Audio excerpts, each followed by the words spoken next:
ቆይ ዛሬ በጣም ፈልጋችኋለሁ። በደንብ ሼር ይደረግ። በራሱ አንደበት እንዴት እንደተጠለፈና ከኡስታዞቹ ጋር እንደተጋጨ ላሳያችሁ ነው። እንዲሁም ደግሞ ለልጁ ጥሪ እናቀርባለን። ማለትም እሱ ጋር ሄዶ ለጠየቀው ማለት ነው። አድምጡት። ወስኛለሁ በቃ ማለት ወደዚህ ሃይማኖት እንትን ለማለት ወስኛለሁ። ወስኜ ባለሁበት ሰዓት ሶሻል ሚዲያ ላይ የሚመላለሱ እንዳንተ አይነት አስተማሪዎች አሉ ከተለያዩ ሃይማኖቶች ማለት ነው። ሶሻል ሚዲያ ላይ ደግሞ ስትዞር ይመጡብሃል፣ የተለያዩ እንትኖች ይመጡብሃል፣ ታዳምጣለህ፣ ታያቸዋለህ እና ከነዛ መካከል አንዱ ይፎ የሚባል ሰው የሚያቀርባቸው ነገሮች የሚያስተምራቸው ነገሮች ውሸት ነው ብለህ እንዳትደመድም የሚያደርጉ አንዳንድ ማስረጃዎችን ያቀርባል እና እነዛ ማስረጃዎች ውሸት ነው ላለው ግን ደግሞ ማስረጃ ያቀርብልኛል ከእንትን ላይ ከአንዳንድ ብዙ የእስልምና ስለ ሃይማኖት መልካም እንግዲህ እስልምና ቁርአን በቀር ግን ብዙ መጽሐፍቶች አሉ እሱ የሚጠቅሳቸው እና እነዛ መጽሐፍቶች ምንድን ናቸው? ተጨባጭ መጽሐፍቶች ናቸው።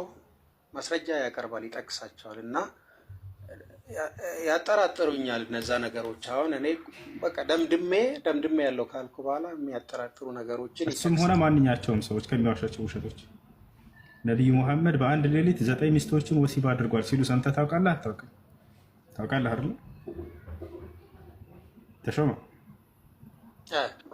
በአንድ ሌሊት 9 ሚስቶችን ግንኙነት ያደርጋል እያሉ ብዙ ጊዜ አደንቁሯቸዋል፣ ሰምታቸዋል።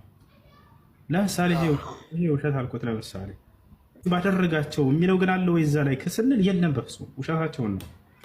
ምን ነበር ያለው ነገር ከተባለ ነቢዩ ሙሐመድ ሰለላሁ ዐለይሂ ወሰለም ካነ የጡፉ ዐላ ኒሳኢሂ ፊ ሌይለቲ ልዋሒዳ ይላል። ወካነ ዒንደሁ የውመኢዝን 9 ኒስዋ ይላል። ለነቢዩ ሙሐመድ ሰለላሁ ዐለይሂ ወሰለም 9 ሚስቶች ነበሯቸው። በአንድ ሌሊት ሁላቸውንም ይዞሩ ነበር ነው የሚለው ሐዲሱ። አሁን ይሄን ወሲብ ያደርጉ ነበር ብለው ይነግሯቸዋል። መልካም እንግዲህ እስልምና ባቢሎን እንደቀጠለ ነው። ሄዶ የጠየቀው ሻዳ ሊይዝ አስቤ ነበረ ከዚህ በፊት፣ ነገር ግን የእፎይን አስተምሮ ከሰማው በኋላ ወደኋላ ፈግፍግ ያለውኝ ብሎ ለጠየቀው እፎይ እየዋሸ ነው ወይንስ ትክክለኛ አስተምሮታችሁ ነው ብሎ ሲለው አይ እፎይ እየዋሸ ነው፣ ለምሳሌ በአንድ ሌሊት 9 ሴቶችን ነቢያችን ይገናኛል ብሎ ዋሽቶባቸዋል በነቢያችን ላይ ብሎ ምን ላይ ሰጠ ማለት ነው። እኔ ነኝ የዋሸሁት። ቅድሚያ ግን የራሱ ኡስታዝ ምን እንደሚል አድምጡ። ነብዩ ሰለላሁ ዐለይሂ ወሰለም የአላህ መልእክተኛ ነብዩ ፈአለ ሀዛ ይሄን ያደረጉት እንደ ቁዱምህ ሚነ ሰፈር ለብዙ ዘመን ወይም ለብዙ ወራት ከመንገድ ሲመለሱ ነው። ለብዙ ወራት ቆይተው ከመንገድ ሲመለሱ ከሁሉ ሚስቶቻቸው ጋር ተኝተዋል። ለምን ከተባለ ፍትሃዊ ለመሆን ስሜት አላቸው ሚስቶቻቸው አይደለ?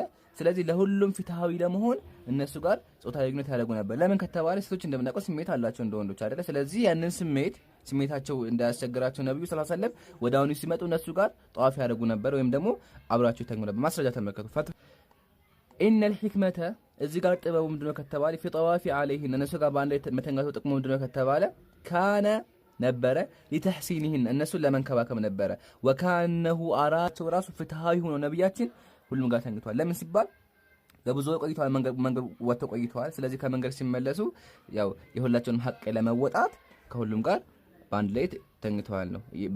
መልካም እንደሰማችሁት የኛው ኡስታዝ ደግሞ ሲል በአንድ ሌሊት በአንድ ጥባት 9 ሴቶችን ነብያችን ወሲብ አድርጓል። ይሄን ፍትሃዊ ለመሆን ነው ያደረገው አለ ኡስታዙ ነው ያለው፣ እኔ አይደለሁም።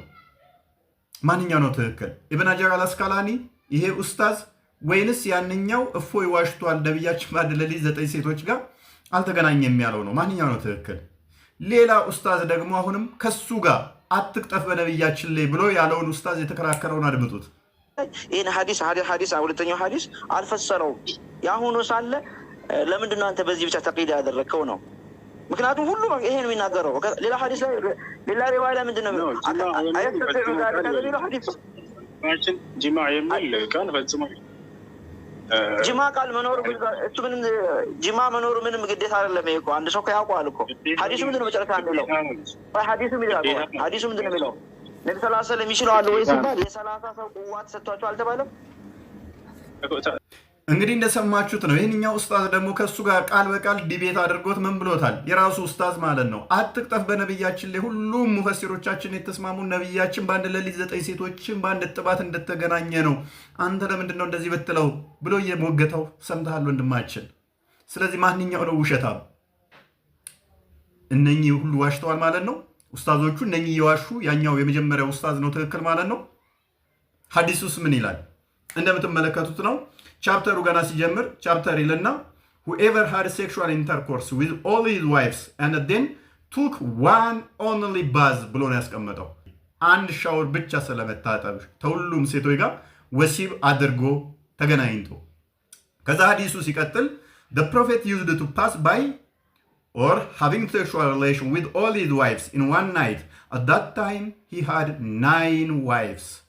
በአንድ ሌሊት 9 ሴቶችን ዶሮ በአንድ ሻወር መውሰድ which is ግንኙነት አድርጎ መዞር ማለት ግንኙነት መሆኑን በብዙ ማስረጃ ማምጣት እንችላለን። እዚህ ጋር ምን ጨምርላችሁ? ይሄንኛውም ሳይል ቡኻሪ 268 ላይ እንደዚህ ይላል ቻፕተሩ having sexual intercourse and repeating it ወሲብ አድርጎ ስለመደጋገም የሚያወራ ነው ርዕሱ ራሱ። ከዛ በኋላ ነብዩ በአንድ ቀንና ማታ ማለት ነው 11 ሴቶችን በአንድ ጥባት ጊዜ ታጥቦ ወሲብ ያደርግ ነበር። እንደውም ሰዎቹ ጉልበት አለው እንዲህንን የማድረግ ብለው ሲጠይቁን የ30 ወንድ ጉልበት ተሰጥቶታል። መቼም እዛው በሩ ላይ ያሉትን ሴቶች ለመጠየቅ አይደለም አንድ የታጠበ ሁለት የታጠበ የሚባለው። 30 ወንድ ጉልበት የተሰጠው እንዴት ነሽ አይሻ ከድጃ እንዴት ነሽ ለማለት አይደለም። ከድጃ ሞታለካ ሰፊያ ደህና ነሽ ለማለት አይደለም። የ30 ወንድ ጉልበት የወሲብ ያስፈለገው ምን ሊያደርጋቸው እንደሆነ አይምሯችን ይሰራል። በተረፈ እዚህ ልጅ ጋር የሄደው ላይ የምታውቁት ካላችሁ ሼር አድርጉለትና እኔ ላይቭ ላይ እንዲመጣ ንገሩት ማለት ነው። ኡስታዙ ምን ያህል ሐሰተኛ እንደሆነ የራሱ ኡስታዞችም አጋልጠውታል። እስልምና ያለ ሐሰት አይቆምም ብለን ጀምረናል። ባቢሎን ክፍል 3 ላይ ነን፣ እንቀጥላለን። ይሄ ኡስታዝ ከሁሉ ጋርም እንደሚጋጭና ሁሌ የሚያወራው ድራማ ይሰራል። አዲስ አካውንት ያስከፍትና ሙስሊሞችን ሻዳ ያስይዛል። በውስጥ ራሱ እየጻፈ ራሱ ላይ ሻዳ ያዙ ይላል። ከዛ ደግሞ እንደዚህ አይነት ቅጥፈት ይቀርፋል። እናጋልጣለን። እስልምና ያለ ሐሰት አይቆምም ስንል በማስረጃ መሆኑን በደንብ እናሳያለን።